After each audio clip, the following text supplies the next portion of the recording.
Welcome to the Two Fat Brokers podcasts. I'm Ben from Abu Dhabi. Barney from Dubai. Today we're going to be talking about payment plans.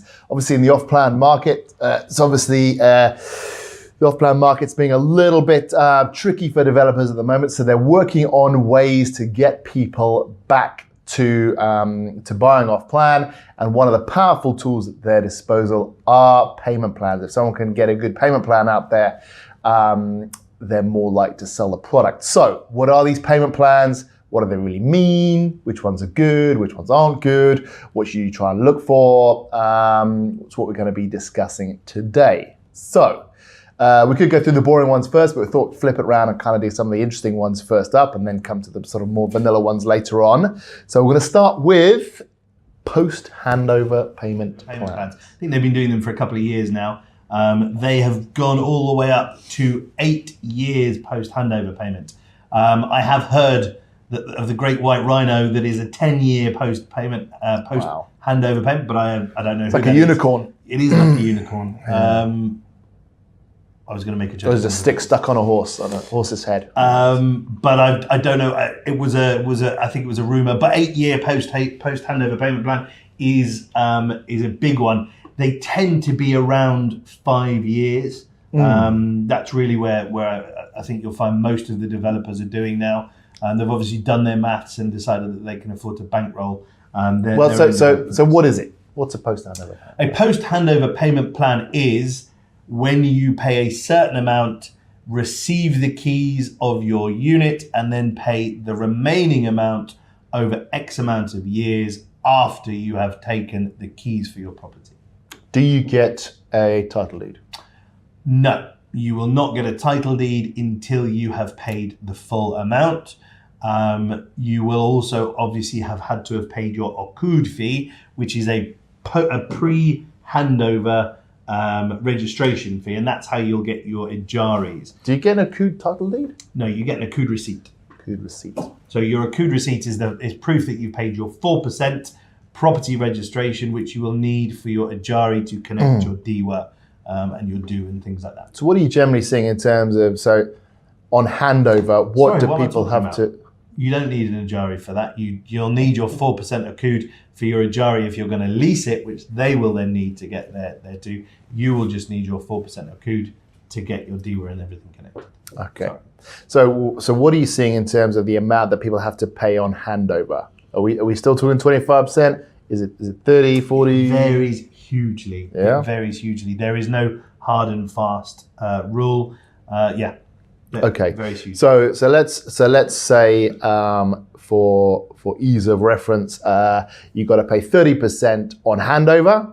So you've got 70% left to pay over 7 years.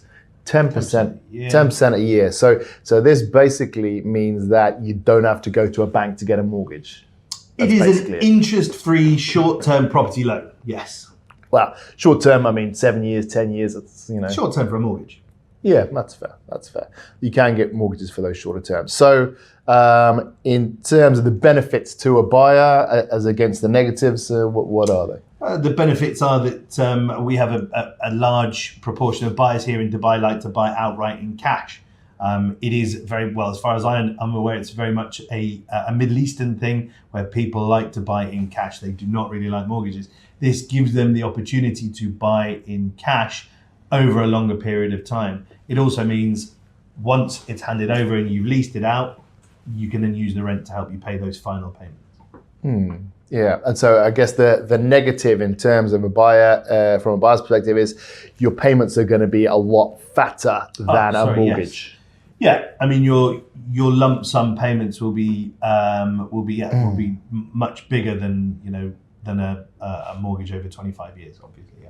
Yeah, they'll be much bigger, but it'll basically all be principal. It would all be principal because there's no interest. No interest at all. Yeah. So these things would suit what kind of people? People with a lot of disposable income?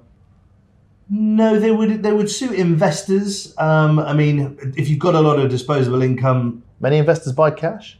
Yeah. Most. It's unusual. Like I say, in Dubai, there's a huge amount of people that buy just cash. They don't like to be leveraged against the bank. They like to have complete control over their money. So if they need to liquidate it quickly, they can at their whatever level they want to.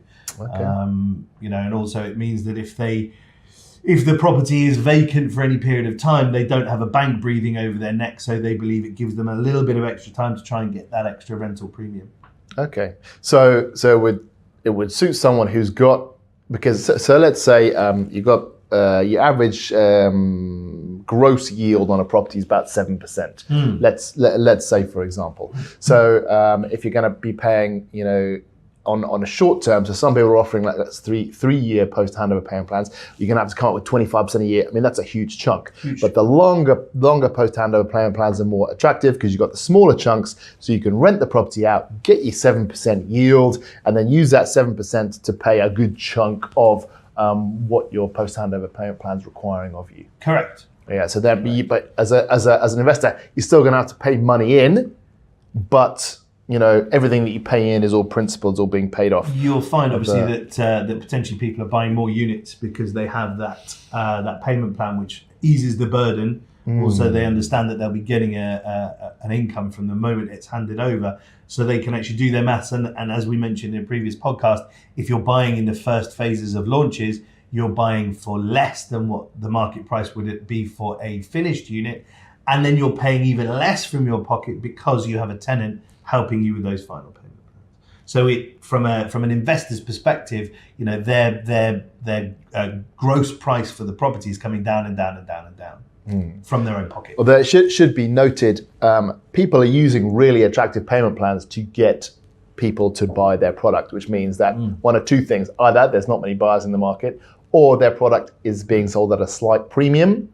So you might be paying a little bit more for this post-handover payment plan than you would if you were just going to put 100% down cash or 25, 75 or something. People are prepared to pay slightly higher premiums for a property over a long period of time. So I guess that's how the developers build in their interest. It's an interest-free loan, but it isn't really interest-free because it's built into the price. Yeah, and for a developer, this is attractive because obviously people, if people don't want to go to the banks, it's a way for them to buy with less cash.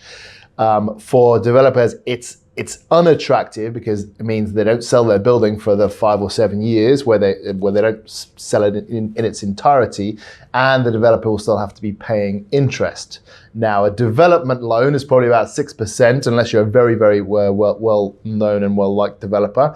But once the building's handed over, the developer can probably borrow at a cheaper rate than individuals. So this is quite a nice way of a developer using its power to then pass that benefit on to individuals at borrowing at a lower rate than those people would get it in a residential mortgage. So positives for the developer, but if you're a developer who just wants to get your BCC and then never touch the property again, it's not going to work for you. Yeah, all true. Right. Number 2, guaranteed return. So this is where you're getting an off-plan property or even actually a built property, and the developer says, we guarantee this amount of yield for this amount of years. Be warned is my first word of advice on that. Be warned. Personally, and I know this to be true with a lot of my clients, they're not overly enthused about getting into bed with the developer unless their guaranteed return is guaranteed by a bank. For various different reasons, that if they end up not being able to fulfill their obligations to you as part of the guarantee, it's very difficult to hold their feet to the fire to actually make sure that they do pay you. I mean, you're taking a credit risk on a developer. Yeah, if they're not making their payments to you, it means that they haven't got the money to be making them, and therefore getting the money from them is going to be a very difficult thing. Your developer does want to pay you. He does want to have that name in the market, and he does want to be considered to be the kind of guy that can deliver on his promises. But if he can't, it means, or if he won't, it means he can't. Cash flow.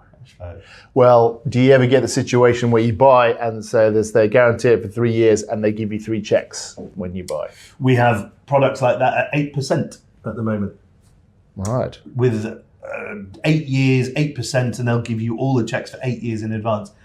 But that doesn't mean anything if those checks start bouncing. That is true. And do you normally see this as a gross yield or a net yield? Net yield.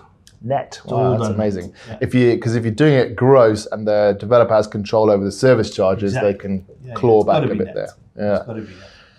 And in this kind of payment plan, what kind of deposit are you expecting? Is this a 25% on handover and then that's fine, or are they looking for more like These are 40, already 50, the opportunities all that cash? we've got are on ready.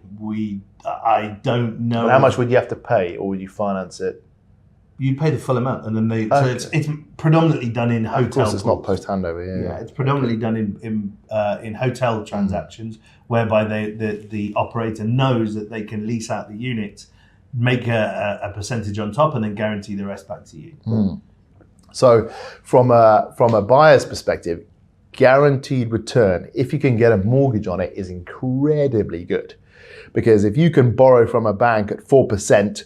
And you'll get a guaranteed return at 8%, your leverage return is going to be up by 10, 11, 12% return guaranteed over a certain amount of time. So how does that work? Well, you're only putting 25% down cash. Of course, on the deposit. You're borrowing the other 75%. So your leverage return, would be huge. So guaranteed return Camera 4% can be. You've gone 10 or 12%. I'm looking at because I was leverage. taking Okay.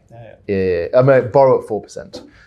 Mortgages at the moment, probably the cheapest one you can get is probably about 3.8 on a residential mortgage. for 2 years. 25, guaranteed for 2 years. Yeah. So guaranteed return can be massive if you can leverage yourself. But up we're to the talking hilt. about payment plans. Well, guaranteed return is something that people offer you, I guess, to buy their off-plan I don't know product. of anybody in Dubai who is offering guaranteed returns and a post-handover payment plan. No, I think that's fair. That would be amazing. Yeah, that would be ridiculous. I might even buy one of those. Whoa. All right, so number 3, rent to own. Rent to own is something we don't see a huge amount of in Dubai. It is a good idea. It is something I've known to be championed by the UK government. It is something I don't know a huge amount here, but I do know it is something that is coming to the forefront. Now, rent to own, ladies and gentlemen, is when they take a percentage of your lease amount and they put it towards a deposit to finally own the unit that you are leasing. I hope I've explained that clearly. Yeah, so in an off-plan context, you'd make your payments off-plan, and then when it comes time to hand over the unit, you don't get a mortgage. You basically move into it as a tenant, and then your rent then goes towards the amount of equity in the product, or a portion of your rent, however much it is. Yeah. So it's actually a lot like post-handover payment plan, I guess. But I think for a longer period of time, right?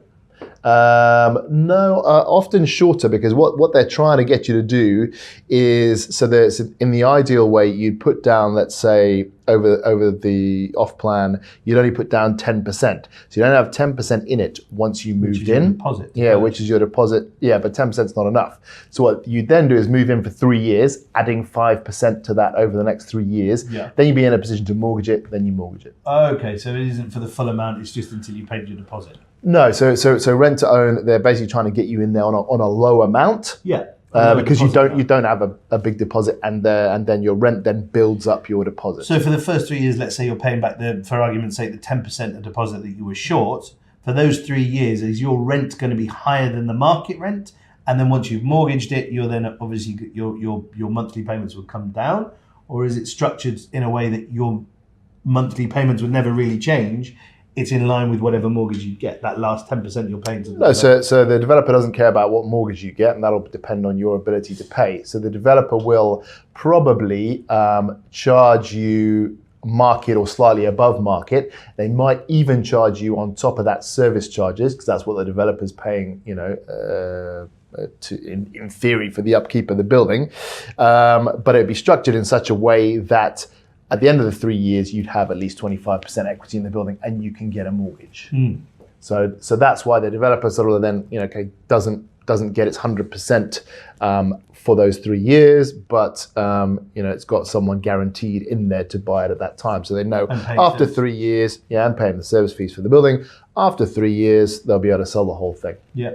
We've had two of those in Abu Dhabi recently. Go well. not at liberty to say. One of them, one of them was over 15 years. Rent to own over 15 years. Just for the 20%, 25%? No, because what they were doing is it would be a combination post handover plan and rent to own. So your rent would be going towards the equity amount until you'd got 100% after 15 years. Oh, so it's again an interest-free 15-year interest-free 15-year mortgage. Yeah, but you move in and pay your rent. Guys, so as a rent to own. Yeah, a bit of a post handover plan for 15 years, but yeah, guys does a rents to own. And the other one, you had options of 3 years and 5 years. For the deposit amounts. Yeah, but then I think at the end of the 3 years, you'd have about 35% equity, and at the end of the 5 years, what kind of developer can offer a 15-year post handover payment plan? Private developer. Yeah, it was a private developer. Okay. Yeah, and they were requiring a premium on the market price, a significant percentage. Premium. How much? Roughly. I would say it was probably, depending on the valuation, it would have been maybe a 30% premium. What? Well, it's over 15 years. Interest.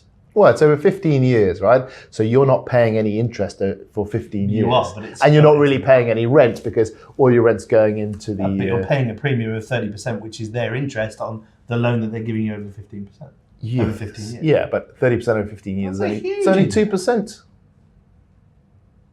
30% over 15 years is 2% a year. So developers that's a good point. Developers acting as banks these days. Yeah, because a developer can borrow at a much better rate than you and I. Because of their size and track record, hopefully. So they're then using that power to offer us, better systems of payment to get a premium on their product. Smart move, kid. Smart move. Yeah. All right. So now I'm going to move down to slightly more vanilla payment plans. 1090. See much of that? 1090 meaning 10%, to handover, 90% on handover. Not much. Don't really need to go that aggressive in Dubai. Really? No. Okay. No. Seeing a fair bit of that in Abu Dhabi, actually. So 1090, we're seeing a fair bit of that in Abu Dhabi because obviously it's a kind of low entry point, but it's a bit risky for developers because you've got 10% there and you're asking for someone to find the other 15% or 10% if you're a UAE national on handover in cash. And then, finance the other 75%. So it looks attractive to buyers, but you got to be careful that you're going to need that 15% in cash on handover. And the question being, if you're taking a 1090 mortgage, a 1090 payment plan, why not just pay your 10%, pay them the 10% over whatever time frame they've given, and then finance the rest of it and get a proper mortgage? Well, no, that is it. So you're paying 10% to handover. No, so it's 10% to handover. Yeah. And then on handover, you need to find the other 90. 75% will be mortgage, 15% will be cash. 90 is not on the payment plan, a long-term payment plan. No. We're into the more vanilla payment plans. Yeah. Well, that's not really much of a payment plan. Yeah, it is. 1090, it's a payment plan. Yeah, that's true. Normally, you'd be at least 25, 75. When you say payment plans in Dubai now, I automatically leap to post-handover because it's rife. There isn't a developer now launching anything that doesn't have a post-handover payment plan. You would be dead in the water. In the water. And what kind of premium do you think they charge for a post-handover plan as against the standard cash plan? I don't know. I wish I did. It's not something I've looked into. We'll look into that. Because